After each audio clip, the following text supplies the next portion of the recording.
നമസ്കാരം മലയാളി വാർത്തയിലേക്ക് സ്വാഗതം. എം മണി ആശാന് വലിയ കണ്ടകശനിയാണെന്നാണ് എല്ലാവരും പറയുന്നത്.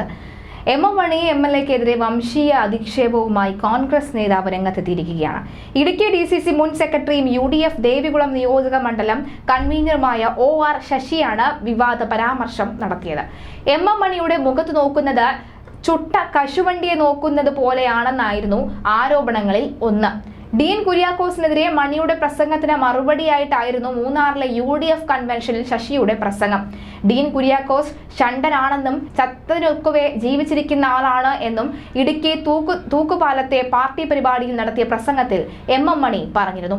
ബ്യൂട്ടി പാർലറിൽ കയറി പൗഡറും പൂശി ഫോട്ടോ എടുത്ത് നടക്കുന്ന കെട്ടിവെച്ച കാശ് പോലും കിട്ടുന്നില്ല എന്ന മണി പരിഹസിച്ചു. എം മണി MLA അധിക്ഷേപിച്ച കോൺഗ്രസ് നേതാവ് രംഗത്തെത്തുമ്പോൾ കൂടുതൽ ശക്തമാവുകയാണ്.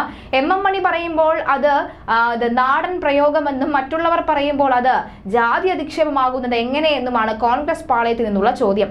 മൂന്നാറിൽ നടന്ന UDF തെരഞ്ഞെടുപ്പ് കൺവെൻഷനിൽ നടത്തിയ പ്രസംഗത്തിനിടെയായിരുന്നു UDF ദേവികുളം നിയോജക മണ്ഡലം committee convener OR Sasikumar M മണിയെ അധിക്ഷേപിച്ചത്. ഡീൻ കുര്യാക്കോസിന് സൗന്ദര്യമുണ്ട്, അതുകൊണ്ട് ബ്യൂട്ടി പാർലറിൽ പോകേണ്ട കാര്യമുണ്ടോ?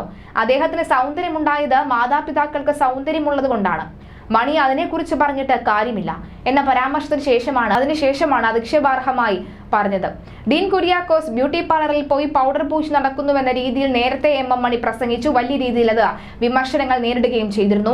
ഇതിനെതിരെയായിരുന്നു ശശിയുടെ പരാമർശം. എന്തായാലും ശശിക്കെതിരെ എം മണി രംഗത്ത് വരുമോ ഇല്ലയോ എന്നൊക്കെ തന്നെ കണ്ടറിയേണ്ടതുണ്ട്. അന്ന് തന്നെ അദ്ദേഹം പറഞ്ഞിരുന്നു, താൻ ഡീൻ കുര്യാക്കോസിനെ വിമർശിച്ച കാര്യത്തിൽ നിന്നും ഒരടി പോലും പിന്നോട്ട് നിൽക്കാൻ അല്ലെങ്കിൽ ഒരടി പോലും മാറി നിൽക്കാൻ താല്പര്യപ്പെടുന്നില്ല. താൻ എന്താണോ പറഞ്ഞത് അത് തന്നെയാണ് വ്യക്തമായി പറയുകയാണ്. ഇത് തന്നെയും പലരും അധിക്ഷേപിക്കുന്നുണ്ടല്ലോ, അതിനാർക്കും പരാതിയില്ലേ എന്നും ചോദിച്ചിരുന്നു. എന്തായാലും ഇത്തരം ഒരു പരാമർശം വീണ്ടും കോൺഗ്രസിന്റെ ഭാഗത്തു നിന്നും ഉണ്ടാകുമ്പോൾ എന്തായിരിക്കാം ഇനി വരുന്ന മറുപടി എന്ന് കണ്ടറിയേണ്ടതുണ്ട്.